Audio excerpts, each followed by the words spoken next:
Picture this. The year is 59 in the year of our Lord. You are standing in a villa on the Palatine Hill in Rome, the most expensive neighborhood in the ancient world. Your name is Claudia. You are 12 years old. Tonight is your wedding night. The man waiting in the bedroom is 53.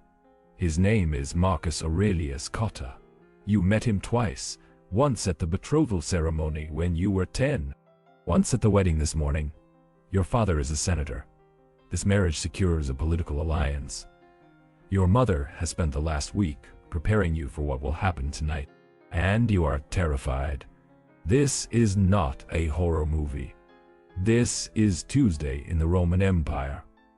The Romans kept records, detailed records. Marriage contracts, medical texts, letters from mothers to daughters, poetry that reveals what happened behind closed doors. What I am about to show you is based on those sources, the documented reality of Roman marriage that history classes skip over. The system that turned 12-year-old girls into wives. The cultural machinery that made it normally. The physical and psychological price they paid. This is that story, focused on one girl, Claudia, whose life is recorded in fragments across multiple sources that, when assembled, reveal a pattern that affected millions. Act 1. The Preparation. Claudia was born in the year of our Lord 47. Daughter of Senator Publius Claudius Marcellus. Roman law said girls could be married at 12, boys at 14. But here is what the law did not account for. Biology. Most 12-year-old girls have not finished puberty. Their bodies are not ready for pregnancy. Roman doctors knew this. Soranus of Ephesus, the most respected physician of the era, wrote explicitly about it in his medical text Gynecology, which survives to this day. He warned that marriage and pregnancy before age 15 was dangerous, that young girls were more likely to die in childbirth, that their bodies would be permanently damaged. Roman families did not care, because marriage was not about the girl. It was about property, politics, and bloodlines. Claudia's betrothal was arranged when she was 10. Her father and Marcus Cotta signed a contract. Dowry, 200,000 sesterces. Wedding date, 2 years later. She had no say in this. Roman law gave fathers absolute authority. Patria potestas, power of the father. Your father could sell you into slavery. He could kill you legally if you dishonored the family. And he could marry you to anyone he chose. Claudia spent those 2 years being prepared. Think about what preparation means for a 10-year-old girl who will be expected to consummate a marriage at 12. Her mother, Aurelia, taught her the expectations, how to manage a household, how to supervise slaves, how to behave during dinner parties, and how to endure the wedding night. We know this because of a letter found in the Egyptian desert in the 1890s, written by a Roman mother to her daughter before the girl's wedding. The letter is fragmentary, but the surviving pieces are clear. The mother tells her daughter that the first night will hurt, that she must not cry or resist, that it is her duty as a wife, that her husband's satisfaction matters, hers does not. This was the preparation. Normalize the pain, accept the powerlessness. Claudia's wedding day arrived on March 15, 59 after Christ. The Ides of March, the same day Julius Caesar was assassinated 103 years earlier. The ceremony was elaborate. Hundreds of guests. Sacrifices to Juno, goddess of marriage. The bride wore a flame-colored veil and a wreath of flowers. Claudia stood next to Marcus Cotta. She barely reached his chest. The pronuba, a married woman who served as witness, joined their right hands. The binding gesture, dextrarum iunctio. They spoke the vows. Quando tu Gaius, ego Gaia. Where you are Lord, I am Lady. But here's the thing about Roman marriage vows. They were not equal. The husband gained legal control over his wife. Manus marriage, they called it. His hand, his power. She became part of his family. Lost her connection to her birth family. Her property became his. Her body became his. She went from her father's authority to her husband's authority, without ever experiencing autonomy with age. The feast lasted for hours. Wine, music, ribald jokes from the guests about what would happen tonight. Claudia sat in silence.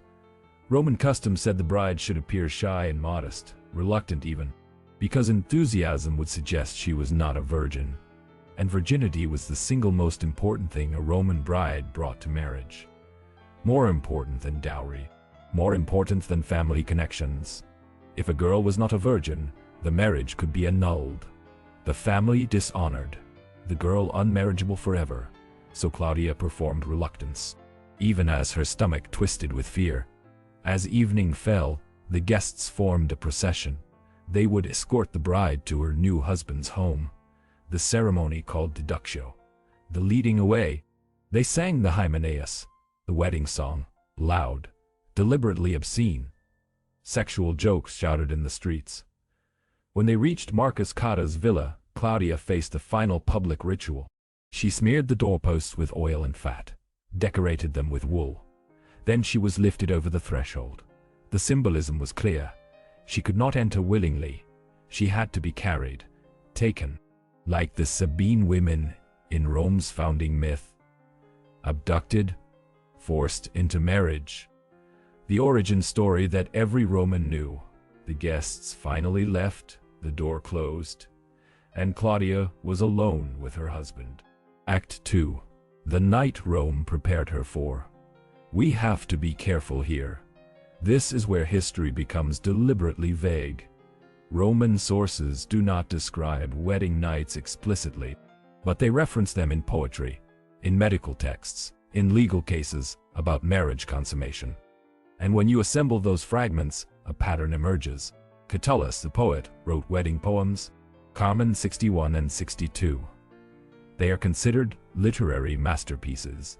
They are also horrifying when you read them closely. He describes the bride as frightened, crying, being conquered by her husband. He uses military language, invasion, victory. The same language used to describe Rome conquering provinces. Ovid, in his Ars Amatoria, gives advice to new husbands. He says, explicitly, that some force is acceptable, that women say no when they mean yes, that resistance is part of the game. This was not fringe thinking. This was mainstream Roman culture. Now apply that to Claudia, 12 years old, with a man 41 years older. The medical evidence tells us what happened next. Serranus recorded that young brides frequently suffered tearing and hemorrhaging, that many developed infections, that some died. He recommended that husbands wait until their wives were at least 15, that they proceed gently, but Serranus also noted that most husbands ignored this advice, because the marriage was not legal until it was consummated, and consummation had to be proven. How did they prove it? The bedsheet. The next morning, the familia, the household slaves, would inspect the sheet for blood, evidence of broken virginity. If there was blood, the marriage was valid. If not, suspicion fell on the bride. Think about the psychology of this. You are 12 years old. You have just experienced something traumatic and painful, and the next morning, servants are examining the physical evidence of your pain to verify your worth. Claudia's sheet showed blood. We know because there is no record of annulment. The marriage was valid. Act 3. The machine continues. The wedding night was not the end. It was the beginning.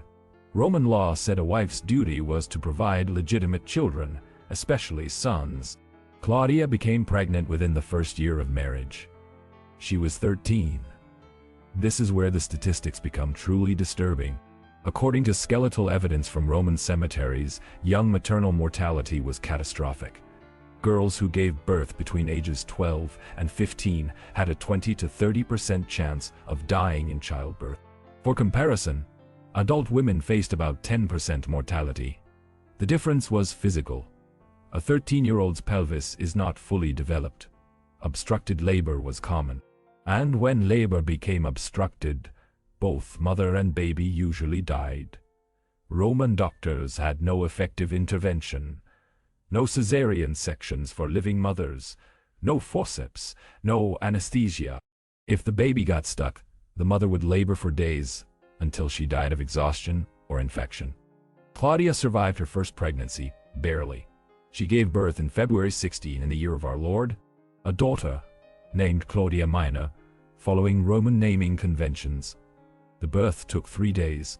We know this because her husband Marcus Cotta mentioned it in a letter to a colleague, casually as context for why he had missed a Senate meeting.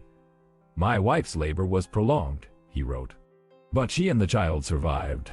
No mention of her age, no concern about the trauma, just a logistical explanation." Claudia was expected to recover quickly. Within weeks, she was managing the household again. Within months, she was pregnant again. This was the pattern for Roman wives. Pregnancy after pregnancy. No concept of spacing births. No effective contraception. If you survived childbirth, you got pregnant again. Claudia had 6 pregnancies between ages 13 and 20 years. We know this from family records that survive in fragmentary inscriptions. 4 children survived infancy. 2 died. 1 was stillborn. 1 lived for 6 days. By age 20, Claudia looked 40. This is not speculation. We have her funeral inscription. She died at 23 years old. The inscription describes her as a devoted wife and mother who fulfilled her duty to her family.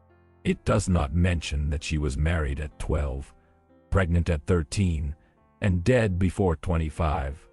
It does not mention that she spent her entire adult life pregnant or recovering from pregnancy. It does not mention that her body was destroyed by a system that valued her only for her ability to produce legitimate heirs. Here is what makes this especially sinister. This was not an outlier. This was normal. Skeletal studies of Roman-era cemeteries show that women's remains display evidence of multiple pregnancies starting at extremely young ages. Pelvic scarring, bone density loss, spinal deformations from repeated pregnancy. The epitaphs tell the same story. Married at 11, died at 17, mother of 3, faithful wife, taken too soon at 19.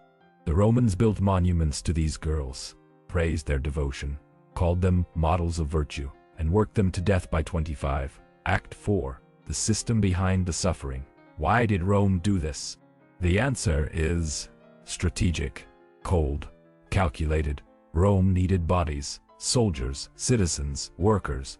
High infant mortality meant you needed many pregnancies to produce surviving adults.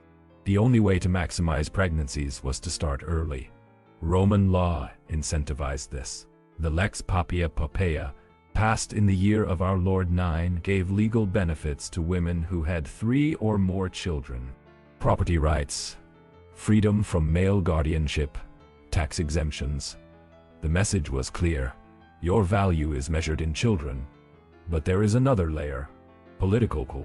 Marriages like Claudia's were not about love or even reproduction primarily. They were about alliance. Senators married their 12-year-old daughters to older senators to secure votes, consolidate power, and merge fortunes. The girls were political currency, traded, purchased with dowries. And once the marriage was consummated, it was nearly impossible to dissolve. Divorce existed in Rome, but it required the husband's consent in most cases. A wife could not simply leave. She was trapped, legally, economically, socially. If she ran away, she could be forcibly returned. If she committed adultery, she could be killed legally by her husband or father. But if her husband committed adultery, which was common and socially accepted, she had no recourse. The system was designed to extract maximum reproductive output while granting zero autonomy. Think about what this created psychologically. An entire society of women who were married before they understood what marriage meant, who were mothers before they stopped being children themselves, who had no framework for consent because consent was never part of their experience. The poet Sulpicia, one of the few Roman women whose writing survives, wrote about this. She describes marriage as a cage, love as something that happens despite the system, not because of it. Her poems were almost lost, deliberately excluded from major collections for centuries, because they told a truth Rome did not want remembered. Here is what haunts me about Claudia's story. She was not a victim of one bad man. Marcus Cotta was not uniquely cruel by Roman standards. He was normal. He followed the law. He did what every other Roman husband did. That is what makes this so disturbing. It was not a broken system. It was the system working exactly as designed. The question is not why individual Romans did this. The question is why an entire civilization built marriage around the exploitation of children and called it virtue. And what other normal practices from history are we still not looking at clearly?